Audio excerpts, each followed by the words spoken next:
Hello everyone, आप देख रहे हैं न्यू अनलिमिटेड स्टडी चैनल। क्या आप जानते हैं कि हमारे इंडिया के जो प्राइम मिनिस्टर है उनकी पावर्स क्या होती है और उनकी ड्यूटीज क्या होती है। तो चलिए इस वीडियो में हम बात करेंगे प्राइम मिनिस्टर के हम पावर्स और उनकी ड्यूटीज के बारे में। तो सबसे पहले अगर हम बात करें, हमारे इंडिया के जो प्राइम मिनिस्टर है वो हेड ऑफ द कैबिनेट होते हैं, यानी कैबिनेट के हेड होते हैं हमारे इंडिया के प्राइम मिनिस्टर, जिन्हें executive arm of the government कहा जाता है। जैसा कि हम जानते हैं कि हमारी जो गवर्नमेंट है उसके 3 पिलर्स होते हैं, जैसे कि लेजिस्लेटिव, एग्जीक्यूटिव एंड जुडिशरी होती है, जिसमें एग्जीक्यूटिव के काउंसिल ऑफ मिनिस्टर के जो हेड होते हैं हमारे प्राइम मिनिस्टर होते हैं। अब हम बात करें हमारे इंडिया के प्राइम मिनिस्टर की अपॉइंटमेंट के बारे में, तो हमारे इंडिया के जो प्राइम मिनिस्टर है उनमें उनकी जो अपॉइंटमेंट प्रोसेस है वह है कि हमारे इंडियन कॉन्स्टिट्यूशन के आर्टिकल 75 के अकॉर्डिंग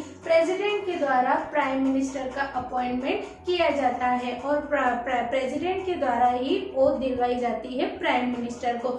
सेकेंड हम बात करें आर्टिकल 74 के अकॉर्डिंग काउंसिल ऑफ मिनिस्टर के जो लीड होते हैं वह लीडर होते हैं, वह कौन होते हैं? हमारे प्राइम मिनिस्टर होते हैं। अब हम बात करते हैं हमारे इंडिया के प्राइम मिनिस्टर की पावर्स के बारे में। तो डिफरेंट टाइप की पावर्स होती है हमारे इंडिया के प्राइम मिनिस्टर के पास। तो उनमें कुछ पावर्स है, एग्जीक्यूटिव पावर्स है, अपॉइंटमेंट पावर्स है, लेजिस्लेटिव पावर्स है, मिलिट्री पावर्स है एंड फॉरेन पॉलिसी पावर्स है। अब इसको डिटेल वाइज हम समझते हैं। फर्स्ट हम बात करें एग्जीक्यूटिव पावर्स की, तो इसमें हमारे इंडिया के प्राइम मिनिस्टर के पास यह पावर होती है कि वह काउंसिल ऑफ मिनिस्टर को सिलेक्ट करे और हमारे प्रेसिडेंट को एक एडवाइस देते हैं कि कौन से मिनिस्टर को कौन सा डिपार्टमेंट देना चाहिए। काउंसिल ऑफ मिनिस्टर की जो अपॉइंटमेंट प्रोसेस है या सिलेक्शन प्रोसेस है वो प्राइम मिनिस्टर के द्वारा ही दी जाती है।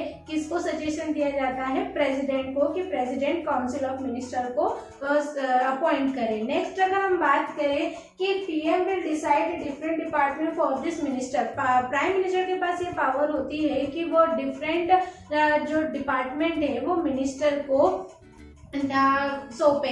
जैसे कि बात करें कि डिफरेंट टाइप के जो डिपार्टमेंट है, जैसे कि फाइनेंस डिपार्टमेंट है, फाइनेंस मिनिस्ट्री है, फाइनेंस मिनिस्टर को देंगे, होम मिनिस्ट्री होम मिनिस्टर को देंगे। तो जितने भी डिपार्टमेंट है उन डिपार्टमेंट में वो किस मिनिस्टर को रखा जाए ये डिसाइड करने का काम हमारे प्राइम मिनिस्टर के द्वारा किया जाता है। अब हम बात करें कि हमारे जो प्राइम मिनिस्टर है वह इंटरचेंज डिपार्टमेंट को इंटरचेंज भी कर सकते हैं, यानी जो प्राइम जो मिनिस्टर बनाए जाते हैं उनके डिपार्टमेंट को इंटरचेंज भी कर सकते हैं हमारे प्राइम मिनिस्टर, या उनके पास पावर होती है। नेक्स्ट अगर हम बात करें हमारे इंडिया के प्राइम मिनिस्टर की, तो उनके पास अपॉइंटमेंट पावर होती है। अपॉइंटमेंट पावर मीन्स जो हमारे इंडिया के कुछ स्पेशल पीपल होते हैं, कुछ ऐसी स्पेशल पोस्ट होती है जिनको अपॉइंटमेंट का काम किसके द्वारा किया जाता है? प्राइम मिनिस्टर के द्वारा किया जाता है और एडवाइस देते हैं वो प्रेसिडेंट को, जिसमें कि controller auditor general of India यानी सीएजी की एक मैंने वीडियो बनाई है जो मैं आपको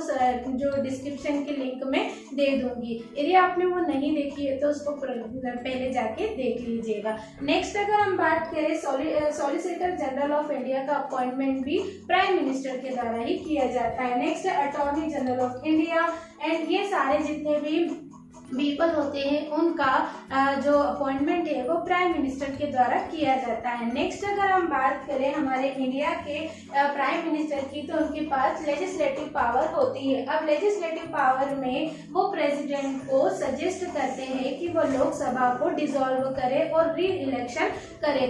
यदि किसी कारणवश प्राइम मिनिस्टर अपनी पोस्ट से रिजाइन दे देते हैं या किसी कारणवश उनकी मृत्यु हो जाती है तो उस सिचुएशन में जो काउंसिल ऑफ मिनिस्टर है वो ऑटोमेटिकली तरीके से डिसॉल्व हो जाएगी, यानी पूरी जो सरकार है, गवर्नमेंट है, वो पूरी तरह से डिसॉल्व हो जाएगी।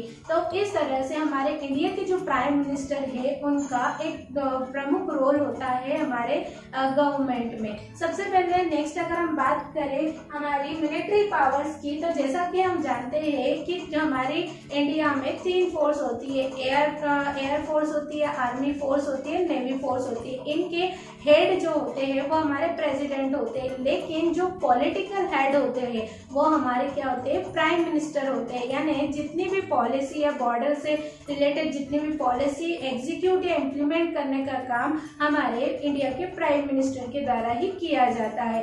जैसे कि हम बात करें political head of this defence forces to implement any strategic policy made by the India related to the border। जैसे कि अब युद्ध छेड़ा तो उसके खिलाफ हमारे प्राइम मिनिस्टर एक्शन ले सकते हैं, इनके पास ये पावर होती है। नेक्स्ट अगर हम बात करें फॉरेन पॉलिसी पावर्स की, तो फॉरेन पॉलिसी पावर जितनी भी पॉलिसी इम्प्लीमेंट की जाती है उस पॉलिसी को इम्प्लीमेंट करने का काम हमारे प्राइम मिनिस्टर के द्वारा किया जाता है।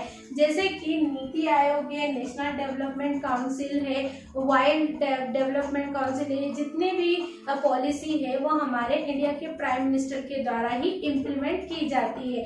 अब हम बात करें कि हमारे इंडिया के प्राइम मिनिस्टर की ड्यूटीज क्या है, तो हमारे इंडिया के प्राइम मिनिस्टर की जो ड्यूटीज है उसमें जो भी हमारी पॉलिसीज बनाई जाती है, इमरजेंसी इंडिया जो सिस्टम है अगर उसको लागू करने का जो काम है वो हमारे इंडिया के प्राइम मिनिस्टर के पास ही होता है। नेक्स्ट अगर जो भी पॉलिसी है या जो भी स्ट्रेटेजी बनाई जाती है इंडिया के लिए या जो भी इमरजेंसी लागू करने का काम है, अनाउंस करने का काम हमारे इंडिया के प्राइम मिनिस्टर के द्वारा ही किया जाता है।